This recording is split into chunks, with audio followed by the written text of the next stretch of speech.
क्या आपने कभी सुना है कि कोई राजा आधी रात को श्मशान में क्यों घूमता है? क्या वजह हो सकती है कि एक निर्भीक योद्धा, एक न्यायप्रिय राजा अंधकार के बीच एक भूत से दोस्ती कर लेता है? आइए सुनते हैं विक्रमादित्य और बेताल की रहस्यमयी पहली मुलाकात की कथा। बहुत समय पहले की बात है। उज्जैनी के महान सम्राट राजा विक्रमादित्य अपनी न्यायप्रियता, वीरता और अद्भुत बुद्धिमत्ता के लिए विख्यात थे, लेकिन उनकी जिज्ञासा और चुनौतियों को स्वीकारने की प्रवृत्ति ने उन्हें कई रहस्यमय परिस्थितियों में डाल दिया। एक दिन उज्जैनी के दरबार में एक अजीबोगरीब तांत्रिक आ पहुंचा। उसका नाम था शांतिक और वह साधारण साधु नहीं था। उसकी आंखों में गहरी चालाकी और शब्दों में रहस्य था। उसने राजा को प्रणाम किया और कहा, महाराज, मैं आपके साहस और न्याय की कहानियां सुनकर यहां आया हूं, परंतु अगर आप सच में इतने वीर हैं तो मैं आपके लिए एक चुनौती लेकर आया हूं। विक्रमादित्य ने उत्सुकता से पूछा, बताओ क्या चुनौती है? तांत्रिक मुस्कुराया और बोला, शमशान घाट पर एक प्राचीन पीपल का पेड़ है। उसकी डाल पर एक अद्भुत बेताल लटका हुआ है। वह हर रात तंत्र मंत्र की विद्या के कारण प्रकट होता है। अगर आप उसे पकड़कर यहां लाएं तो मैं आपको महान तांत्रिक विद्या का रहस्य बताऊंगा, लेकिन ध्यान रहे, उसे लाना आसान नहीं है। वह पहेलियां पूछेगा, आपको डराने की कोशिश करेगा, और अगर आपने उसकी पहेली का उत्तर दिया तो वह तुरंत वापस पेड़ पर लौट जाएगा। राजा विक्रमादित्य ने इस चुनौती को तुरंत स्वीकार कर लिया। शमशान की पहली रात, उस रात राजा विक्रमादित्य अपने विश्वासपात्र तलवार और मंत्र सिद्धियों के ज्ञान के साथ शमशान पहुंचे। वातावरण भयानक था। चारों ओर सन्नाटा, कहीं कहीं उल्लू की आवाजें और दूर दूर तक जलती चिताएं। हवा में रहस्य और भय की गंध तैर रही थी। पीपल के पेड़ के पास पहुंचते ही उन्होंने देखा कि एक विचित्र जीव उल्टा लटका हुआ था। उसकी आंखें चमक रही थीं और चेहरा भयानक परंतु रहस्यमय था। राजा ने अपनी तलवार से उसे छुआ और वह जीव हंस पड़ा। ओ महाराज, तो आप वही महान विक्रमादित्य हैं, मेरी पीठ पर उठाने आए हैं। राजा ने उसे झटपट पकड़ा और अपने कंधे पर लाद लिया। जैसे ही उन्होंने पहला कदम बढ़ाया, बेताल ने कहा, राजन, यह रास्ता बहुत लंबा है। अगर आपने रास्ते में कुछ बोला तो मैं वापस आ जाऊंगा, पर चुप रहना तो मनुष्य की आदत में नहीं होता, इसलिए मैं आपको एक कहानी सुनाता हूं। और हां, अगर आपने कहानी का उत्तर दिया तो मैं तुरंत वापस लौट जाऊंगा। बेताल की कहानी बहुत समय पहले की बात है। एक नगर था जहां एक व्यापारी सुदर्शन रहता था। सुदर्शन न केवल धनवान था बल्कि अत्यंत न्यायप्रिय और परोपकारी भी था। उसके पास एक सुंदर पुत्री थी, सुषमा, जिसकी सुंदरता और बुद्धिमत्ता पूरे नगर में प्रशंसा का विषय थी। एक दिन नगर में एक साधु आया। उसने भविष्यवाणी की, यह नगर शीघ्र ही संकट में पड़ेगा। केवल सुषमा ही इसे बचा सकती है, परंतु उसे अपनी खुशी की बलि देनी पड़ेगी। सुषमा ने अपने पिता से कहा, पिता, अगर मेरी खुशी नगर की भलाई के लिए है तो मैं बलिदान देने को तैयार हूं। सुदर्शन व्याकुल हो गया, लेकिन नगरवासियों ने सुषमा को साधु के पास भेजने की मांग की। साधु ने कहा, सुषमा को 7 दिन और 7 रातें अज्ञात वन में तपस्या करनी होगी, परंतु याद रखना, अगर कोई व्यक्ति उसकी तपस्या में बाधा डालेगा तो वह नगर के लिए और अधिक बड़ा संकट लाएगा। सुषमा को तपस्या के लिए अज्ञात वन भेज दिया गया। सुदर्शन ने अपने सबसे भरोसेमंद सेवक धीरज को सुषमा की रक्षा के लिए भेजा। पहले दिन सुषमा ने निर्भय होकर तपस्या शुरू की। दूसरा दिन भी बिना किसी परेशानी के बीता, परंतु तीसरे दिन धीरज ने देखा कि एक रहस्यमय युवक, जो स्वयं को एक राजकुमार बता रहा था, सुषमा के पास आकर उसे भटकाने की कोशिश कर रहा है। सुषमा, तुम जैसी सुंदर लड़की को तपस्या में अपना जीवन क्यों नष्ट करना चाहिए?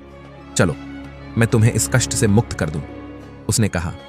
सुषमा ने कहा, मेरी तपस्या नगर की भलाई के लिए है, कृपया मुझे बाधित न करें। परंतु राजकुमार मानने को तैयार नहीं था। उसने अपनी चतुराई से धीरज को पेड़ों के पीछे उलझा दिया और सुषमा से बात करने लगा। चौथे दिन राजकुमार ने सुषमा से मित्रता कर ली और छठे दिन उसने उससे विवाह का प्रस्ताव रख दिया। यहां बेताल रुका और राजा से पूछा, राजन, बताओ, सुषमा ने तपस्या छोड़कर नगर को धोखा दिया या उसने राजकुमार के साथ जाकर सही किया? अगर वह तपस्या करती रहती तो क्या नगर बच सकता था? और अगर उसने राजकुमार का प्रस्ताव स्वीकार किया तो क्या यह उसका स्वार्थ नहीं था? राजा विक्रमादित्य सोच में पड़ गए। उनकी आंखें तेज हो उठीं, लेकिन जैसे ही उन्होंने उत्तर देने के लिए अपना मुंह खोला, बेताल जोर से हंसा और हवा में गायब हो गया। अंधेरी रात में राजा विक्रमादित्य ने बेताल की खोज जारी रखी। गहन जंगल के बीच बेताल फिर उनके कंधे पर आ बैठा और ठाका लगाते हुए बोला, राजन, तुमने मेरे प्रश्न का उत्तर देना चाहा, पर मैं उसे अधूरा छोड़ गया। अब सुनो इस कहानी का अंत। परंतु याद रहे, मेरे प्रश्न का उत्तर देने की भूल मत करना, वरना मैं फिर से भाग जाऊंगा। बेताल की कहानी। राजकुमार सुषमा को अज्ञात वन से एक महल में ले गया। महल सुंदर और वैभवशाली था, लेकिन उसमें एक रहस्यमय सन्नाटा पसरा हुआ था। राजकुमार ने सुषमा से कहा, यह तुम्हारा नया घर है। तुम्हारी सुंदरता और बुद्धिमानी इस महल के लिए उचित है। तुम मेरी रानी बनोगी। सुषमा को कुछ अजीब महसूस हुआ। उसने महल के चारों ओर ध्यान से देखा। महल में कोई सेवक नहीं था, कोई राजा रानी या परिवार भी नहीं था। सुषमा ने धीरे धीरे राजकुमार से प्रश्न पूछने शुरू किए। यह महल किसका है और तुम कौन हो? राजकुमार ने टालते हुए कहा, सवालों में समय बर्बाद मत करो, बस मुझे स्वीकार करो। सुषमा ने अपनी बुद्धिमत्ता से राजकुमार का पीछा किया और रात के समय उसके कक्ष में झांक कर देखा। वह चौंक गई। राजकुमार असल में एक मायावी राक्षस था, जिसने साधु और भविष्यवाणी की आड़ में सारा षड्यंत्र रचा था। सुषमा ने अपनी चतुराई से राजकुमार को अपने जाल में फंसाया। उसने झूठ मूठ प्रेम दिखाकर राक्षस से कहा, अगर तुम मुझसे सच में विवाह करना चाहते हो तो मुझे अपने असली रूप में सच्चाई बताओ। क्या तुम मुझे नगर की भलाई का वचन दे सकते हो? राक्षस अपने अभिमान में फंस गया और बोला, हाँ, मैं एक मायावी राक्षस हूं। यह महल मेरा है और तुम्हारे नगर को तबाह करने की योजना मेरी ही है, परंतु अगर तुम मेरी रानी बन जाओ तो मैं तुम्हारे नगर को बख्श दूंगा। सुषमा ने अपने साहस और समझदारी का परिचय देते हुए राक्षस से कहा, विवाह से पहले मुझे एक रस्म करनी होगी। तुम इस दीपक को जलाकर मेरे नगर की रक्षा का वचन दो। जैसे ही राक्षस ने दीपक जलाया, सुषमा ने मंत्र पढ़ा, जिसे उसके पिता ने उसे सिखाया था। मंत्र के प्रभाव से राक्षस तुरंत भस्म हो गया और उसकी माया टूट गई। सुषमा तपस्या स्थल पर लौट आई और अपनी तपस्या पूरी की। उसके त्याग और साहस ने नगर को न केवल संकट से बचाया, बल्कि उसकी ख्याति भी चारों ओर फैली। नगरवासियों ने सुषमा का स्वागत नायिका के रूप में किया। सुषमा ने अपने पिता सुदर्शन से कहा, पिता, मैंने अपने नगर की रक्षा के लिए जो किया वह मेरा धर्म था। यह सत्य है कि त्याग के बिना कल्याण नहीं होता, लेकिन यह भी सत्य है कि समझदारी और साहस के बिना धर्म की रक्षा असंभव है। बेताल ने हंसते हुए पूछा, तो बताओ राजन, अगर सुषमा ने तपस्या के स्थान पर सीधे राक्षस को चुनौती दी होती तो क्या नगर बच सकता था? और क्या नगरवासियों का उसके प्रति विश्वास टूट जाता? विक्रमादित्य मुस्कुराए और बोले, सुषमा ने जो किया वह सही था। कभी कभी धर्म की रक्षा के लिए नियमों को तोड़कर भी सही निर्णय लेना पड़ता है। उसके साहस और चतुराई ने धर्म का पालन किया और नगर की रक्षा की। बेताल ने ठहाका लगाया और बोला, तुमने सही उत्तर दिया राजन, पर मैं अभी गया नहीं। अगली बार की कहानी और भी जटिल होगी। बेताल ने हवा में गायब होते हुए कहा, अब सोचो, अगर वह साधु भी राक्षस का ही साथी था तो सुषमा का तपस्या पर विश्वास कितना सही था। हवा में लटकते हुए वह बोला, राजन, तुम्हारी चतुराई और साहस ने एक बार फिर मेरे सवालों का जवाब दिया, लेकिन अब देखो, तुम्हारे सामने एक और रहस्य आ खड़ा है। विक्रमादित्य के दिमाग में सुषमा की कहानी और राजकुमार का रहस्य घूम रहे थे। जैसे ही वह जंगल के भीतर बढ़ते गए, उनकी नजरें एक पुराने मंदिर पर पड़ी। यह मंदिर पूरी तरह से वीरान था, लेकिन विक्रमादित्य को अंदर से एक हल्की सी रोशनी महसूस हो रही थी। उन्होंने मंदिर का दरवाजा खोला और अंदर जाकर देखा। वहां वही साधु खड़ा था जिसकी बात बेताल ने पहले की थी।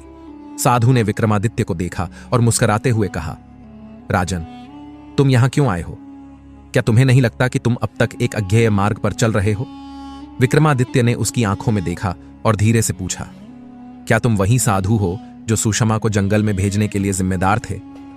साधु की मुस्कान एक पल के लिए फीकी पड़ी, लेकिन फिर वह बोला, हां, मैं वही हूं, परंतु मैं राक्षस नहीं हूं राजन। मैं उस नगर की रक्षा करने आया था जिसे तुमने कभी न्याय और धर्म के साथ शासित किया। सुषमा के जरिए मैंने उस राक्षस को हराया क्योंकि वह नगर के लिए खतरा बन चुका था। मेरे होते हुए राक्षस का जिंदा रहना असंभव था। विक्रमादित्य को यह सुनकर एक गहरी राहत मिली, लेकिन उसके मन में एक सवाल फिर से गूंज उठा, लेकिन अगर तुम सच में उसकी मदद करना चाहते थे तो तुम उसे उस जाल में क्यों फंसने देते? साधु ने नजरें झुकाते हुए कहा, कभी कभी भगवान की योजना को समझना आसान नहीं होता। मुझे इस तरह से सुषमा को खड़ा करना पड़ा। राजा विक्रमादित्य के चेहरे पर एक हल्की सी मुस्कान आई। उन्होंने कहा, तो यह तुम थे जो सुषमा को अपना धर्म समझाने के लिए उसके सामने आए थे। तुम्हारा उद्देश्य नेक था और अंततः सुषमा ने सही रास्ता चुना। अब यह नगर सचमुच सुरक्षित है।